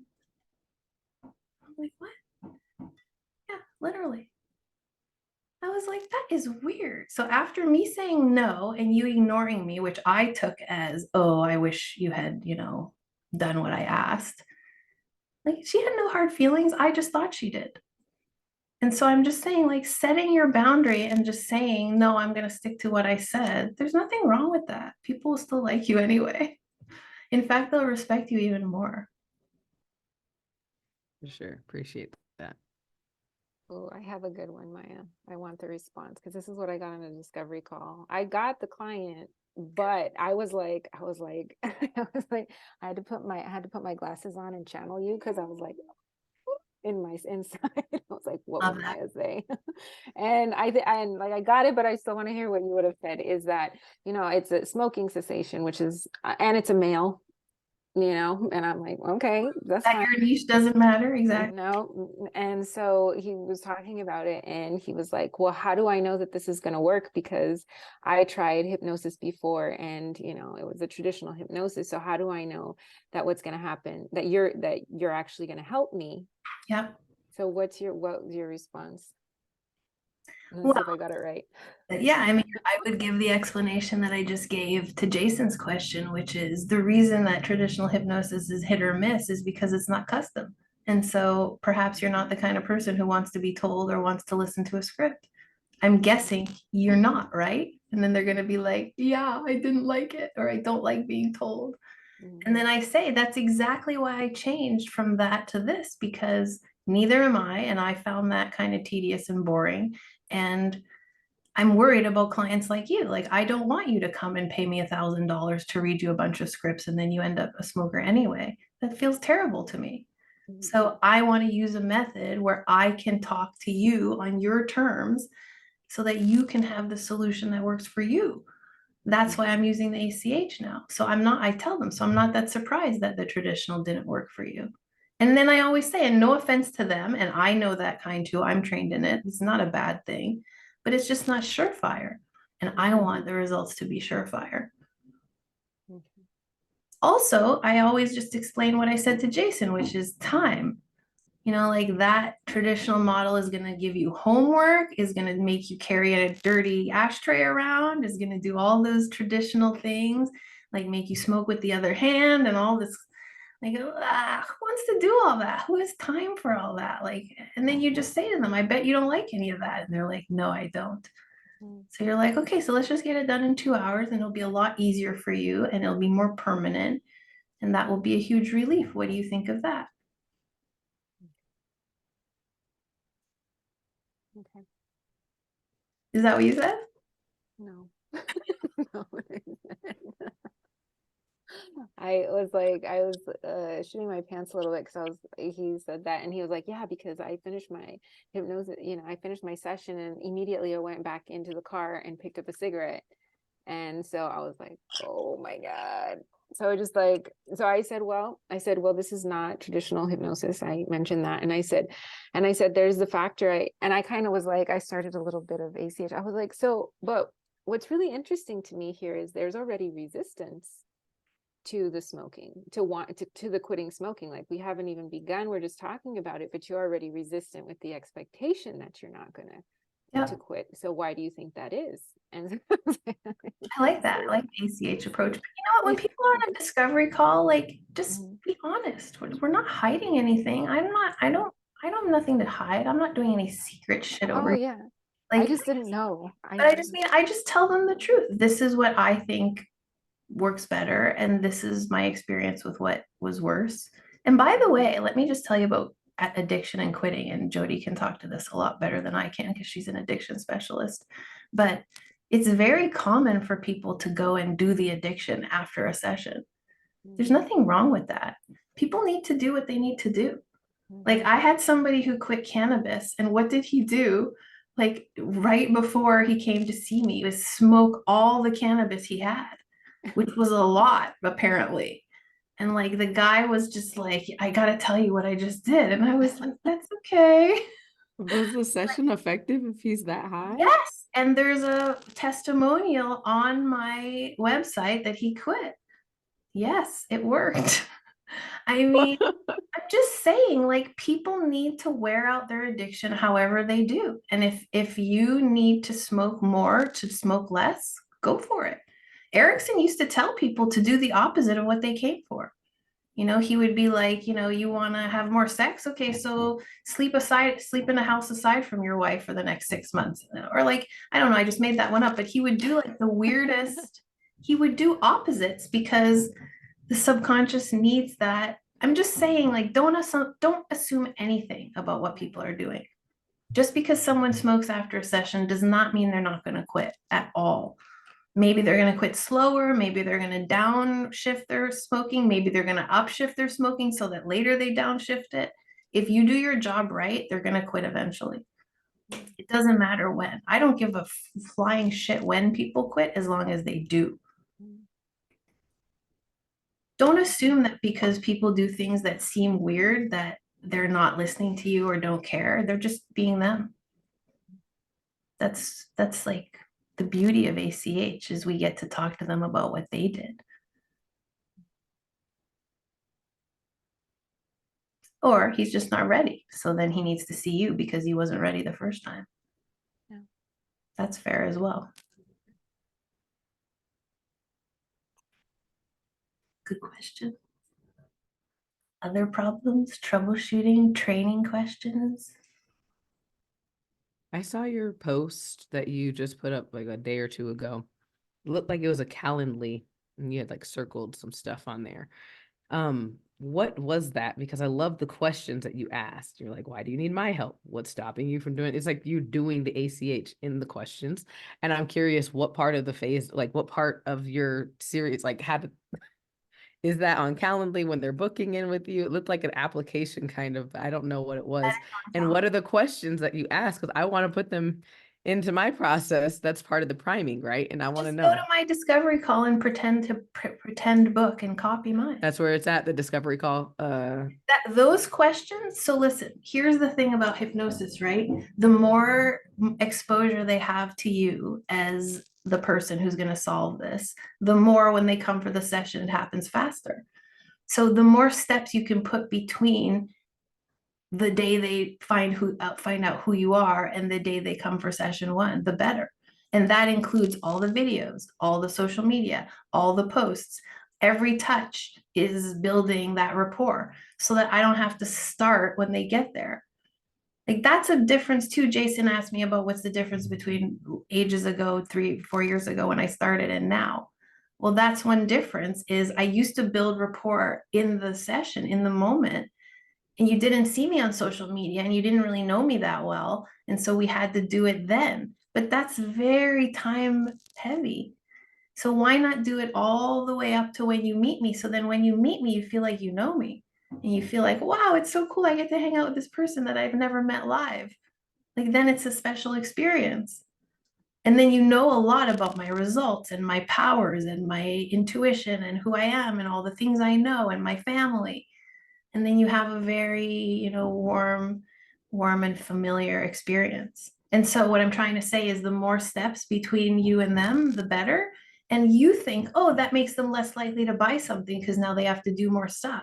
But it's the opposite because you want them to care enough to do a lot. So I have that first level of elimination round, basically, which is, do you have enough money to see me? What's the problem? Why are you coming to me and not somebody else? Just go look at them. They're freely available on my discovery call. They have to fill it. They're all required. You can't skip any of the questions. If I get a bunch of one-word answers and no, I can't afford it, I mean, that's very good information because if you didn't care enough to fill it out and you also can't afford it, then I can't afford to give you a discovery call. So then I eliminate them. I just write them an email or have my assistant write an email that says, thank you for your application. We don't have anything available. Or they fill it out in great detail and then I know a ton about them when they get there. And as soon as the screen goes on, I'm like, oh, and I remember this and this and this, and you're pregnant and you have this problem and this and that. So now I'm going to ask you about it live. And then I just go through it again. None of that is that important because it's all symptoms. We're just circling around what they think's the problem. So like, do I really care about that deeply? No. But I care deeply that they get to use that opportunity to communicate to me so that we trust each other so that now we can do the subconscious. So there's that round. And then there's the discovery call, which is another familiarizing round. Then there's an intake form, which takes an hour. My intake form is not a 15-minute intake form. It's tons of data. Some of it's legal to protect me. I ask them about their medical history, their psychological history. Do they have treatment by a psychiatrist? Are they medicated? Do they have schizophrenia? Do they have bipolar? I ask all that in detail. And again, this is on my website. You can just go look at it. That takes a long time. And then there's like 10 or 15 different areas of your life that I want information about. Then I ask you basic statistics like your, medical condition, when's your last checkup, who's your doctor, who do I contact in an emergency, disclaimer, data, blah, blah, blah, blah, blah, blah, blah. By then, we're like 3-4 hours into our relationship, plus all the media time. That's for those intakes and all that stuff that takes an hour, that is after they said yes to you or before? After. So it's Okay, just wanted to make sure. a Calendly questionnaire, discovery Okay. call.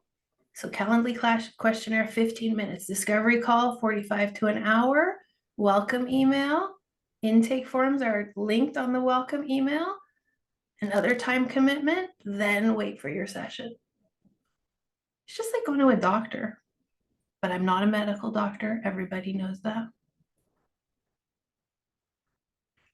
And so if they tell you any of those things in the intake form saying like, yeah, I do have schizophrenia and psychosis and all that stuff, do you then refund them after they've paid you? Because I'm assuming they pay you during the discovery call. You would absolutely know if they were schizophrenic or bipolar prior to them filling out the form. If not, Okay. then it's not the right diagnosis, probably, I'm guessing. Okay. Okay, I got you. Yes, but if somebody actually got to that stage and then told me they have X, Y, and Z and have this psychoactive medication, then yes, I would reach out and say, you're not a good candidate for these reasons. Okay. But I would have asked them that already. You asked during the discovery call? I mean, I don't know that I explicitly ask, but if I during the call sense anything or hear anything or the Right. tone or the timbre or whatever, and I notice something, then I would just say, do you have a prior diagnosis? Have you seen anybody about this already? But I do ask on every single discovery call, who have you already consulted? So if they had schizophrenia, they would say, I already have a psychiatrist or a psychologist. And I mean, everybody on this call needs to remember, don't treat anybody with any kind of psychiatric disorder. Like, it's just not safe for you, and it's not safe for them, and it's not safe liability wise. Don't take the chance, even if they want to pay you. Don't do it. Don't treat minors without consent either. A few little disclaimers. Okay, does anyone have another question?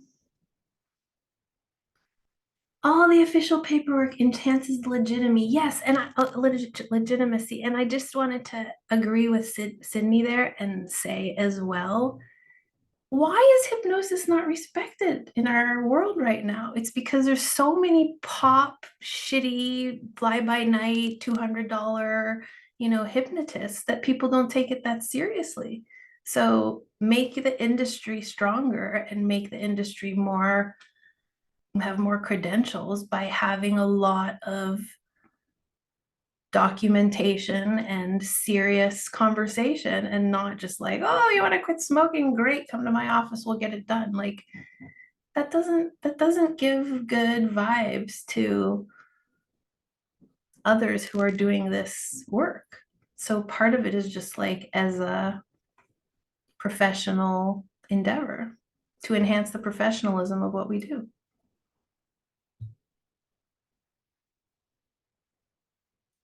Imagine if your doctor didn't have an intake form. I mean, seriously, you'd be like, I think I'll go somewhere else. Thanks. So why not us? We're charging a lot of money. We're working with a very, very intense, important part of their life. Usually it's something they've had for decades or years.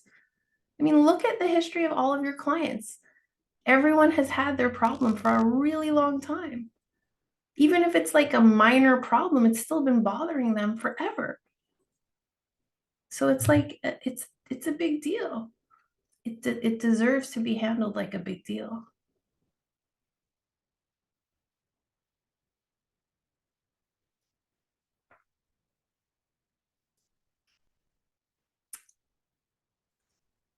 So next week I have the discovery call on Tuesday.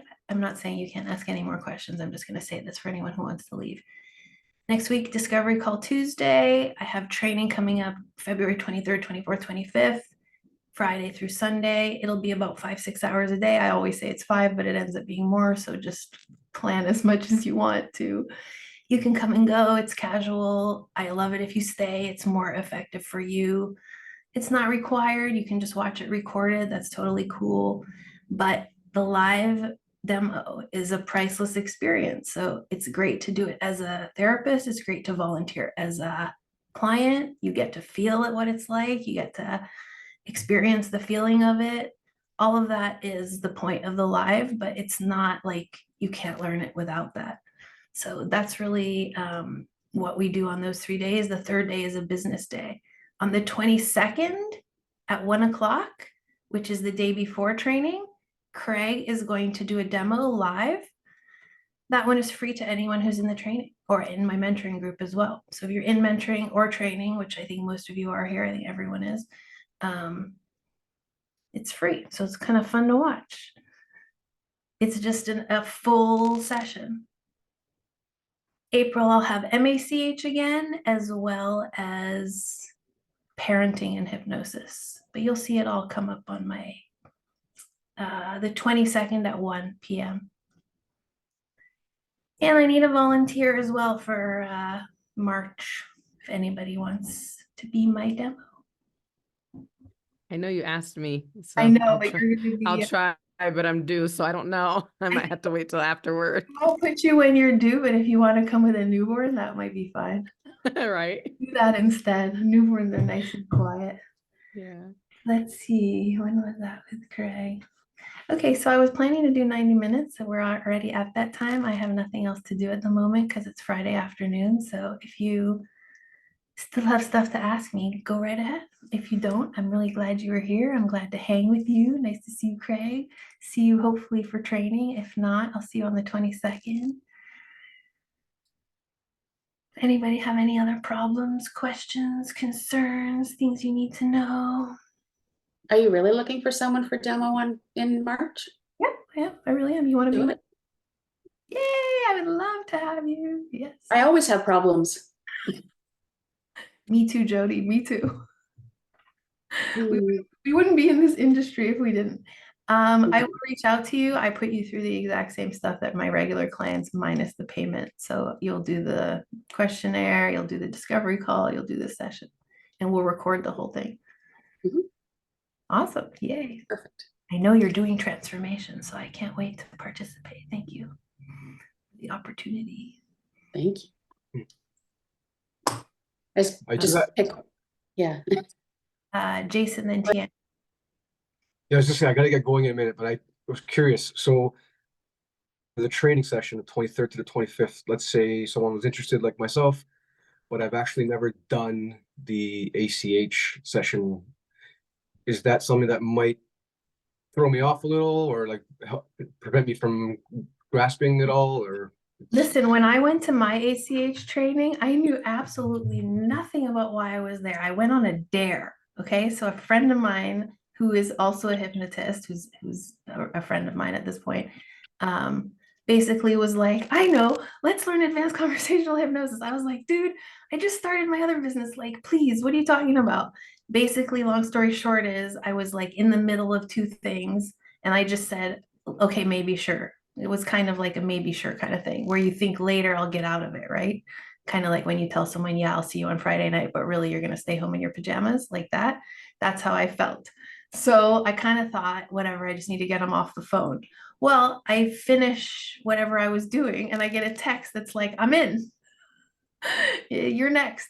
So I just got kind of bullied in or pressured in or invited in or pulled in or whatever happened. It was like destiny. So long story, I couldn't afford it either at the time. I was like, dude, I just moved to Canada. I have a fucking huge custody problem. I have 2 children who depend on me. I don't get child support, like blah, blah, blah. Oh, everything sucks, right? So then so then I am there and I don't know what we're doing. Zero ideas what's going on. Now I this week I made $12,700 selling this product.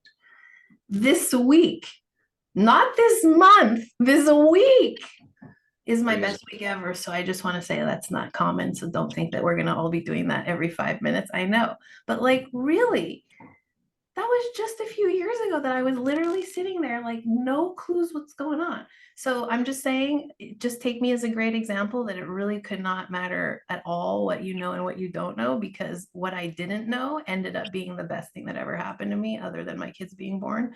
And also The less you know in this industry, the better.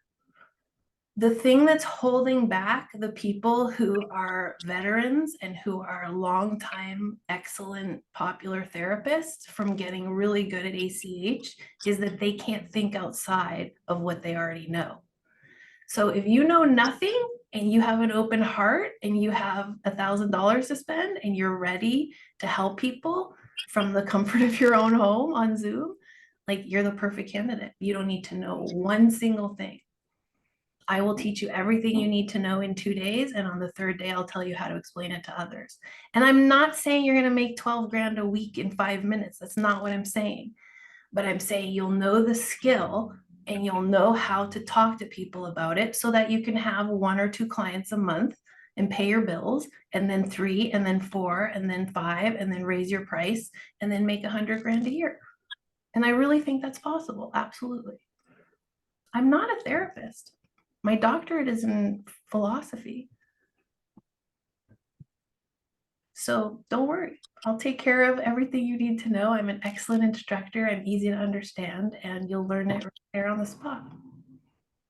And then part of why I'm doing the session today is because it is important to be in a group so that you can trade and practice with all these amazing people who you saw today. All of these people are available to work with you. So they'll write you a testimonial, you'll write them a testimonial, you'll share your good vibes all together. Next thing you know, you all support each other and grow. Awesome. I know you have the heart for it. I just know. Definitely. and It's in between here. That's the issue that I'm still working on, as always. All I can say is this is a good opportunity. I really don't want people to take my training for free therapy, because that's not the point at all. But I will say that it's a cool feature of the training that you can be a client. So if you feel like the problem is that I know I'm ready and I know I can and I know I'm built for it, but I don't know what to do next, then just volunteer and we'll take care of it right there on the spot. Hi, Jody. Awesome. Thanks so much. Really nice to see everybody. Just look at the comment there from Tiani. She said, I hadn't done a session either until 2 weeks ago, and I just finished in November. I already had 3 played clients before I ever experienced it myself. Awesome. She just put that up. Domino says, do it, life-changing. Thank you, Domino, for the endorsement. Totally. Thanks for coming. Awesome. Okay, Tiani, my pleasure. It's awesome to see you. Hey, Tiani, you had a question though, right? Yeah, it's one that you've kind of already answered, but I just wanted to hear the way you phrase it. Anyways, just so I can better say it. When I put that post up of that lady who was like, can we just do the thing already? Can we just get into hypnosis? Right. I spoke with another one of our students who had a similar thing. I don't remember who was a domino. I don't remember, but it was somebody else who said they had a friend who they practiced a session with who was like, so is this all we're doing? You're just gonna ask me a bunch of questions? Like, yeah, this is back to, I don't know, it's like the only answer I've given you 7 times today, so I hope it gets through at some point here and I stop repeating myself. Priming. Like, you must be missing something on priming where people aren't exactly sure what to expect. But like, you have to tell them that in advance, that this is not your closed eyes kind of thing, and that's not what we're going to do. And then I say to them, I'm not saying we never will. I'm not saying it will never come up, but it's not what I do first because it's not the most permanent and or fastest. So sometimes you will naturally close your eyes. Sometimes you might find that you really need that practice, and we'll find that out as we go, or that method. But it's not what I'm going to do first because it's not what I'm best at. So people know what they need to explain. Sierra, I thought we weren't supposed, I guess I never really explained how it goes or what to expect, because we always say, don't start the therapy. You don't want them to know that. So I was kind of worried. In the session, I don't. Not in this session. I don't say, okay, well, I'm going to start asking the questions now. And I don't say, okay, let's get started. I don't do that either. I don't do that. Okay. I don't want to, you're right about that. I don't want to freak people out. But I still prime them to know what kind of to expect. We're professionals. You can't sell a professional product without information. Like that's not legit. It's not legit. So yes, do people need to know what the product is in an honest way? Absolutely, they do. They need to make it. I always tell people part of what I'm doing on the discovery call is helping you make an educated decision about my approach. I don't want you to just do it because you saw a review. I want you to understand what I'm doing because you need to be educated about it because this is a consent-based process. So I don't want to pull the wool over anyone's eyes because of exactly what you said. Then they get there and they're like, I don't know, what are we doing? Got it. Also, Thanks. I do have pushback. My best story that I've told in a long time, or not my that I've told in a long time, but one of my best hypnosis stories. Yeah, I want to hear it too, Sierra. I had a client last year, one of my most interesting cases. Completely love this one. I love to tell it, so I'll do that and then maybe we'll stop. She's an older lady. She's very conservative, extremely different character from me. Her main things that she likes to do are like very quiet, boring things. No children, no husband, like very different kind of qualities from me. So already I was kind of like, relatability, let's see where we go with this. And I started to like get a little bit some way about it, right? So her problem is fear of go out of the house. And she's medicating herself every time she goes out, like at all for anything, because she's just like really getting freaked out. And it's a COVID related, like I was at home for so long, one of those stories, right? So so I get a lot of pushback from the start, but she passed the discovery call very nicely and she was respectful and she understood everything, even though it was a little bit like to me, like more than I'm used to. But still, she was willing. She wanted to pay. She wanted to try it. She had already tried other things. She didn't want to be medicated for the rest of her life. She had bigger dreams for herself. I always check on that. Like, even if she doesn't believe she can have them, she still had them. So I heard all those things. So I was like, all right, you can come. So she comes. Go through the first session. After the first session, she says to me, that's not what you're supposed to do. And I'm like, what? And she's like, I read about this on the internet and that it wasn't at the end of the session, actually, it was in the middle. And she says, I read about conversational hypnosis on the internet and this isn't it. You're supposed to be like story. She had a whole thing about what she thought it was supposed to be. And so I'm in this session and she's telling me this whole thing about this isn't what it's supposed to be. And I'm like, part of me is feeling a little bit like, well, dude, like, I'm pretty sure I know what I'm supposed to be doing. But the other part of me is like, do I need to give her a refund? Like, am I on the spot right now? So what I said to her was, okay, well, how about you sit where I'm sitting and I'll sit where you're sitting and you do it. And that was just like the best little hypnotic thing where she was like, oh, good point, good point, good point. I see where you're coming from, right? And so why am I talking about this? I can't remember. You were just telling me that, like, even in the face of like active Never, that's exactly what I was telling you, is never lose your ground, never change your posture, never get pushed around by the client, because that's the whole essence of the transformation is you hold the box or the frame, not the box or the frame. You hold the thing, whatever we're talking about it is, and don't deviate from that. That's your whole job. Like when someone goes to the bathroom while I'm sitting here live, I don't do anything. I don't like look at my phone. I don't mess around. I don't look at the wall. I just like literally hold on to it. The whole thing that's happening, I hold on to it just so that when they sit back down, it's exactly as they left it. And I know that sounds like, what is she talking about? But you'll see when you do it that that's what it is. And so that's my job, is for, she can do whatever she wants, kick and scream, yell at me, be mad, whatever. It doesn't matter to me. And guess what happened? Not only did she go out, not only did she quit all her medications, but she got on an airplane. I mean, it was like she could not believe. She said to me, that one makes me cry too, because it was so powerful. At the end, she was like, I don't know how you did that. She was so grateful. And she gave me so much grief. So I'm so glad I like pursued it and didn't give her a refund. Because you could, when you get put on the spot like that, you could just cave. But that's not why they hired you. And when she got on one flight, she went on more. So it gave her whole life back. Awesome. That could not make me any happier. That's like the best story. So magic is possible. Believe in people, believe in yourself. Oh, I was going to say I'm done for now, but it looks like Cindy has a question. Go ahead. No, I was just going to validate that sometimes our job is to push back. Like the reason that they're stuck is because they haven't had the pushback. Exactly. And I mean, everybody knows this about ACH except Jason because he hasn't taken the course yet. The most difficult question has to be asked. If you don't have the guts and the balls to ask people things that are tough and to ask personal things and to really like go for it, then you're in the wrong job. I had one of those just today. It was like a really tough little place where we were with childhood rape and like hideous trauma, CPTSD, like terrible shit.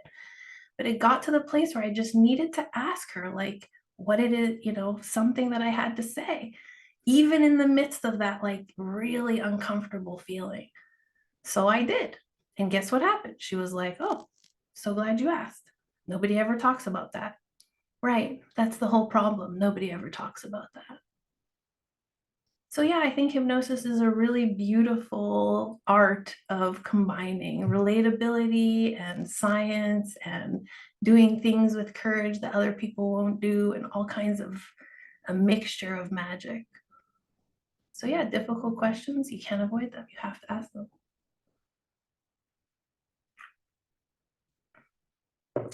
Don't you wish that somebody would ask you some difficult questions so that you could just fucking answer already? I know.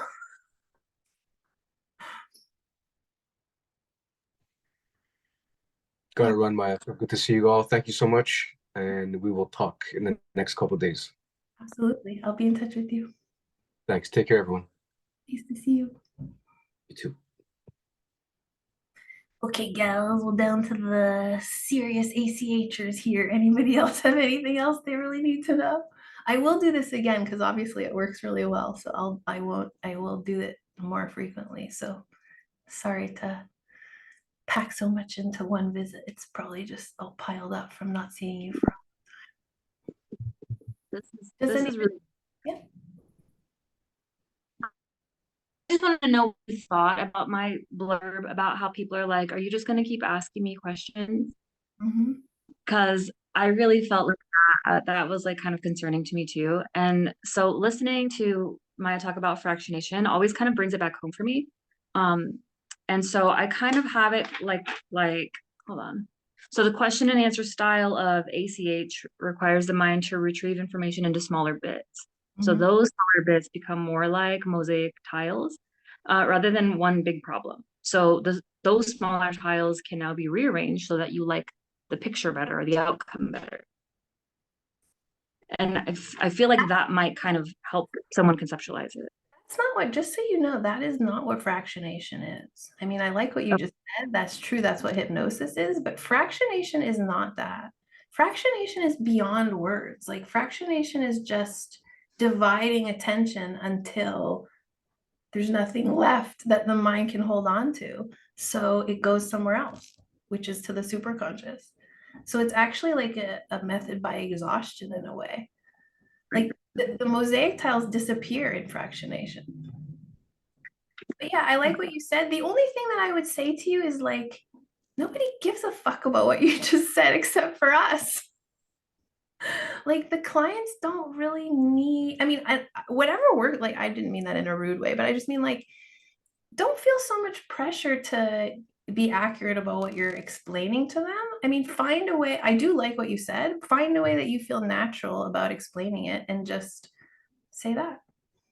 If that's what feels right to you, then I think that's good. But like, just keep in mind that like not everybody relates to mosaic tiles. Not everybody relates to like rearranging information. So go with results more than with like, what's the process? Because people Like, imagine if like I'm getting this dental surgery in 2 weeks, right? Like, all I want for them to tell me is fucking, oh, I hate this shit about dental stuff. I need to see one of you about this. But anyway, all I want when I called them was, what time is the appointment? How much will it cost? How long is the recovery? And how much pain is involved? That's all I really need to know.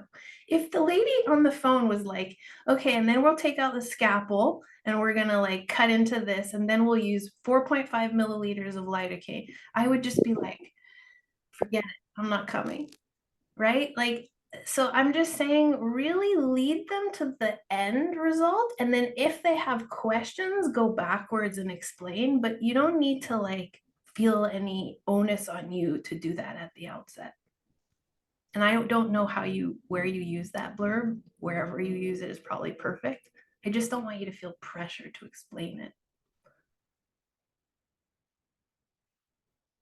So Maya, exactly what you just said about like the dentist, if you had too much information, it would freak you out. So no details needed. yeah, like we're going to go into your brain and we're going to do this and this and this and this and this. That sounds like too much. Use hypnosis. Yeah. I mean, like, it's so funny, but like, that's what hypnosis is. Let's just look ahead and see what's the benefit. How are you going to enjoy it? What is it going to feel like? Feel the feeling of it. Like, that's the thing that attracts people, not the, well, let me give you a class about, everything that if you knew it, you could have done it yourself. If they want that, they'll ask you. Like, some people are analytical and do need more explanation than you give it. The lady who I had struggles with, she, like I said, she did the form of hypnosis that I used to do, right? And so I didn't prime her and explain. I told her I wasn't going to use that method and that I was going to use advanced conversational hypnosis, but I didn't explain to her like how different it is, because it's very, very different. So she literally stopped and was like, my brain hurts. I don't want to do this anymore. Exactly. Why are you asking me these questions instead of just sending me into hypnosis? Sorry, I'm such a bad interrupter. It's No, horrible. I interrupt all the time. I'm the worst. The problem for you, Tiani, just so you know, is that you haven't taken the MACH class. So what happens in ACH is like the motor. I said this morning. What happens in MACH is the car. So if you're only running the motor, people get burned. Like, it's very hot. You need the padding. So part of maybe the issue is like it's coming across to like, if it sounds like a cross-examination, that's not ACH. That's like some other thing. That's being a lawyer or something. So Okay. you do need to have like some, and that will come with seeing more sessions and experiencing it more and getting cooler, I've gotten a lot less of just asking questions, just watching you and how you make it like very normal. And doesn't, like, you talk, you'll affirm, you'll say sentences, you'll say like, yeah, same thing with my kids. Like, you'll throw in parts that aren't even questions. You just have the conversation. So I've tried to do that. And since I've done that, it's been so much better. A little monologue here, a little suggestion here, a little imagery here. Follow what they're saying. Whatever they give you, capitalize on it. Well, yesterday, the lady who I told you, one of the people I told you about, I don't know, somewhere during the conversation, she said, and I put all those in a box. And so I was like, oh, that's cool. What kind of box? Oh, it's this kind of box. And then the box ended up in the middle of the woods somewhere. I'm like, okay, great. I didn't tell her to do that. I didn't suggest that to her. At the end of the session, the box had shrunk and was hanging from a tree. I mean, like, the whole thing was really weird and bizarre, but whatever works, do that. So if they're taking you on a ride, your job is to like just keep on going where they're going. So that's hypnosis. Like, that's the script, but you didn't bring it. You wrote it while they gave you the data. Right. That's not exactly just asking ACH questions. For sure. The ACH question takes you to the thing that's the resource that they then need to develop. Okay. So then you develop. MACH will help me develop a lot more of that. Okay, got it. I definitely think MACH is the like padding around the questions. But that makes me feel like we are just like, that's what I said, like to take the pressure off, like we're just the passenger and they're in the driver's seat and we're just like, oh, so where are we going? Oh, really? Is that where you want to go? Oh, okay. Like, why are we going there? Like, Literally, Domino. yeah, Literally. that's Don't even what ask the why vision I we're just had. going. Don't even ask why. Just Okay, go. we're just going. Just We're just going. in it for the ride. Yeah. Okay. Literally. And that's actually quite fun, I find. Like, I'm very interested to find out where people are going. It's just so Right. people solve their problems and you're like, what the hell's going on here? I feel like I'm on drugs. I feel like I'm on LSD. Great. Mhm. I got paid to do it. That's fantastic. Yeah. Fabulous. I told this morning and I'll say it again now because there's two people. The Sherpa image is very powerful. So I tell people, I'm the Sherpa. We're going to go up Mount Everest, which is quite a big adventure and it's very exciting. You're going to see things you never saw. It's a little bit, challenging. I'll be there to help you. I'm not going to walk and I'm not going to carry you, but I will carry a map and I've been there before. So I will be a good guide. Sometimes I might take your bags if you really need me to, but basically this is your responsibility to walk. Do you get that? Then they're like, okay, that makes sense to me. And then I say, and another thing I do is I will come back with you.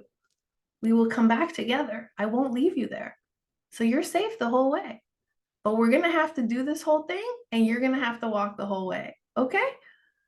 So this is very much about like, I'll be there, but you'll do the work. So that's what happens. Then they start their trek and I'm the Sherpa kind of navigating, helping them find out where they're going. The only difference is Mount Everest, we know where it is, but the Mount Everest of their soul, I don't know where that is. So actually they design the map and I'll just carry it. I love that. And I know we're probably wrapping up, but I just wanted to tell you, Sierra, I don't know how many sessions you've received, but now that I've had 2 sessions that I finally received from Domino and Nikki, I can say I was way more in my way, like in my own way in terms of like putting pressure on myself until the second session that I had with Nikki, which was a couple days ago. And the results have been incredible. Like it's just amazing that it worked because I had every single possible distraction happen that never happens. Like that never happens. When I tell my kids I'm doing a session, they're really good. My husband keeps them and we have a really good setup. For some reason that day, it was like the baby threw up, the 3-year-old threw up. I had to run her a bath in the middle of the session. I had to stop and then go. It was like the most random things. They're walking in to come get clothes that I don't even know what's going on. And they're asking me questions. And I'm like, I am in the middle of a session. What is happening? And I had to stop like 7 times in this session. Mind you, this was Nikki's like first official, like fully going through this. Her last session was similar to that, to where they had to stop because there were too many distractions. And then she tried to do it again with me. And so this was really her first time like doing it. So she's not super polished at ACH. She didn't have like she hasn't had a bunch of experience. So even with an inexperienced ACH, are doing it on me. And my kids walking in, having me stop 500 times. I had the most incredible breakthrough still. And that actually took a lot of pressure off of me. Like now I'm like, I'm about to raise my rates. This shit's magical. This shit works no matter fucking what. It's magical as It's hell. so cool, isn't it? It just works. Yeah. It's the weirdest thing in the world. It just really is. It's so weird. And by the way, you and Sierra need to know each other. You both have 4 kids. You both are ACHers working the magic here. So you have 5 actually now. Sessions going. Pardon? We gotta get some. I said we were talking about getting some sessions. You two should try. Yeah. I agree with what you just said, though. This shit is very robust, and that's another reason I love it. And it works on Zoom. I mean, it works just as well on Zoom as it does live. So what's the deal? It's magic. I don't get it either. It's really, really bizarre. It is. We're lucky. Hey, here's my last tip for the day. I've started having a 10-pound. I have it under the desk while I'm working. And so now I get a little bit of a workout while I'm working. So I don't know if anybody thinks that's a great idea, but I do. I just added it to my system. Yep, that's true. I was not expecting that. sounds good You for were me. not expecting that. But like sometimes 2 hours is a long time to be sitting here without any like resistance. So to me, this is like a nice little, and I'm not saying it's like for every session or for every person, but it's helped me to just like get a little bit grounded in times that I would have otherwise felt like I need to take a jog after the session. So I also have like a mat under my desk with balls on it, those hard balls, so I can play with my feet. Sounds a little weird, but like roll them. So that also is a nice little kinesthetic anchor for your sessions. I probably shared enough of my intimate self with you. I'm really I happy. always have like a squishy, like one of those pop-its, you know? Yes, and I also do have a lot of aromatherapy right near my desk. So if I start to feel like distracted or confused, I open them so that the room starts to. So you can do all kinds of fun things to keep yourself going here. Okay, it's Friday afternoon. I hope you all have a wonderful weekend. I will definitely do this again. I will see you at training. I will see you in mentoring group. Mentoring is Friday mornings. Training is the last weekend of this month. You guys all know where to find me. Always feel free. Post your questions in the group, yada, yada. Thanks for coming. I love you all. Thank you for sharing your beautiful spirits with me and souls. And I'll catch you all soon. Thanks, Maya. Thanks, Maya. Bye. Bye. Bye, guys.